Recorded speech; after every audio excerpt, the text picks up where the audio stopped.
কাজে আমার কিন্তু পদত্যাগ হয়নি। আমি কিন্তু এখনো বাংলাদেশে constitutional prime minister. Elected prime minister. ক্ষমতা জি আপা। দখল, সে তো জবরদখল করছে। সে তো জি মানে আপা। জি তার কোনো লিগালিটি নাই যে হচ্ছে উপদেষ্টা বলে আমাদের কোনো পদ নাই। জি আপা। যেভাবে সে ক্ষমতা গেছে, এটা তো মানে মানুষ খুন করে জি মেরে আপা। একটা সিচুয়েশন তৈরি করে তারপরে তো সে ক্ষমতা গেল। জি জি আপা। জি জি। না তার আমরা উত্তর এগুলা, ছিল তো আমাকেই মেরে ফেলা। জি আপা, আমি আমরা জানি এগুলা না ঘটনাটা এগুলা আমরা বুঝতে পারলাম। ইউরোপিয়ান পার্লামেন্টকে জানাবো, এটাই জানাচ্ছিও। আর তাছাড়া আমি তো পদত্যাগ করি নাই। জি আপা। আপা সবচেয়ে বড় কথা হচ্ছে যে আমাদের কনস্টিটিউশনের আর্টিকেল 57 অনুযায়ী যেভাবে পদত্যাগ করতে হয়, জি আপা। আমার কিন্তু সেভাবে পদত্যাগ করা হয়নি। এবং সে কিন্তু ওই জন্য 6 তারিখে জায়গায় 5 তারিখে নিয়ে আসলো। জি আর 5 তারিখে নিয়ে আসার ফলে আমার আমার পক্ষে তখন এমন ভাবে চারিদিকে লোক ঘেরাও। আমি দেখলাম যে এখন যদি ফায়ার ওপেন করে আমার এখানে সিকিউরিটি, তাহলে শত শত লোকের লাশ পড়বে। জি আপা। জি তাদের, হ্যাঁ সেটা। এত লাশ লাশ ফেলে আমি ক্ষমতা থাকতে চাই না। কিন্তু যখন আমার একটা সিচুয়েশন হয়ে গেল যে আমার সিকিউরিটি যাওয়া ছিল, এগুলো বাধ্য হয়ে তখন আমাকে সরে যেতে হলো গণভবন থেকে। যার ফলে আমার বঙ্গভবনে যে মহামান্য রাষ্ট্রপতির কাছে আমার পদত্যাগপত্র জমা আমি দেইনি।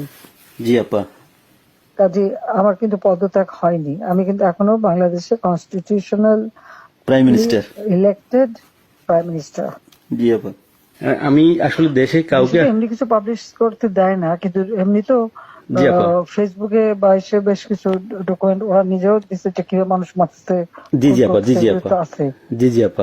এমন একটা সিচুয়েশন করা হলো, মানুষ মানে যে কটা মার্ডার হয়েছে পুলিশের গুলিতে কিন্তু হয়নি। জি আপা।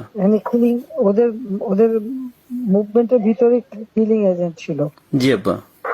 এবং ওরা যে বুলেটটা ব্যবহার করছে সেটা জি আপা। ওদের অ্যাডভাইজার শাফাত সাহেব, আর্মির লোক, জি আপা। তিনি নিজেই বলছেন যে এই বুলেট তো পুলিশের কাছে থাকে না। জি আপা। তার মানে জি সাধারণ লোকের কাছে এই আর্ম ছিল। আর ওই বুলেট আমাদের, ওটা কার কাছে আছে? কেউ।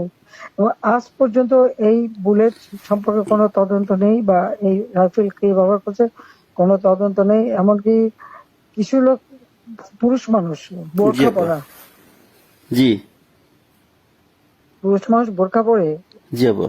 যেমন ইন্ডাস্ট্রিতে আগুন দেওয়া থেকে শুরু করে এসে। এবং আমি যখন রুগীদের দেখতে গেলাম, আমি প্রত্যেকটা রুগীকে দেখতে গেছি, আমি প্রত্যেক খাবার দাওয়া তখন মারা গেছে সব ফ্যামিলিকে আমি 10 লাখ করে টাকা, 50,000 টাকা করে দিয়ে তাদেরকে করছি। এবং এনকোয়ারি করার জন্য আমি আমার কমিশনকে আরো বড় করে দিলাম, 3 সদস্য বিশিষ্ট জুডিশিয়াল কমিশন করে দিলাম কমিটি। জি আপা। যাও, সেগুলো তো করতে দেওয়া হয়নি। দেন আমি আমি যখন ডিসিশন নিলাম যে এরকম অবস্থা আমি থাকবো না। জি আপা। ইউনুস সাহেবের কোর্টের কেসের ভার্ডিক্ট ছিল ওই 666 কোটি টাকা ট্যাক্স তার কাছে পাওনা। জি জি জি আপা, এর এটা তো মাফ আগে করে দিল। আরেকটা সে ছিল, তিনি কিছু টাকা পেমেন্ট করছে। তবে এটা মানে তার মানে স্বীকার করলো যে তার ট্যাক্স ফাঁকি আছে। আর এই 666 কোটি টাকার ভার্ডিক্টটা আসার কথা ছিল। আর গ্রামীণ ব্যাংকের এ পর্যন্ত যে টাকা 26,000 কোটি টাকা সে মানি লন্ডারিং করে বিদেশে নিয়ে যাচ্ছে, এটা অডিট রিপোর্টে বের হয়েছে। ও জি আপা। জি ওই ওই ওই ওই ভার্ডিক্ট গুলি মানে ওটার উপরে তার বিরুদ্ধে কেস। সে কিন্তু ওই জন্য 6 তারিখে জায়গায় 5 তারিখে নিয়ে আসলো। জি আর 5 তারিখে নিয়ে আসার ফলে আমার পক্ষে তখন এমন ভাবে চারিদিকে লোক ঘেরাও।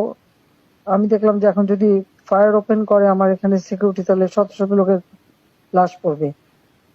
জি আপা। জি তাদের, হ্যাঁ সেটা। এত লাশ লাশ ফেলে আমি ক্ষমতা থাকতে চাই না। কিন্তু যখন আমার একটা সিচুয়েশন হয়ে গেল যে আমার সিকিউরিটি যাওয়া ছিল, এগুলো বাধ্য হয়ে তখন আমাকে সরে যেতে হলো গণভবন থেকে। যার ফলে আমার বঙ্গভবনে যে মহামান্য রাষ্ট্রপতির কাছে আমার পদত্যাগপত্র জমা আমি দেইনি। জি আপা। কাজে আমার কিন্তু পদত্যাগ হয়নি। আমি কিন্তু এখনো বাংলাদেশে constitutional prime minister. Elected prime minister. জি আপা। ইনশাল্লাহ আপা, আপনি চলে আসবেন তো, আর বেশি দিন নেই। উনি উনি কিন্তু তারপরে যখন মানে খুঁজে বেড়াচ্ছে, তার ফলস ছবি দেখালো, আমি সই করছি, সেটা হলো আমার ভিজিটিং বুকের সই। ছবিটা ভালো করে দেখলে দেখা যাবে ওটা একটা মোটা বই, জি আপা। যেখানে ভিজিটিং ওরকম কোন বই প্রাইম মিনিস্টার সই করে পদত্যাগ করে না। আর আমার সেই চিঠিও কেউ দেখাতে পারছে না, তার চিঠিও গণভবনে রেখে আসছিলাম। জি আপা। গণভবন আগুন দিয়েছে, পুড়িয়ে দিয়েছে, লুটপাট হয়ে গেছে, ওগুলি সব চলে গেছে।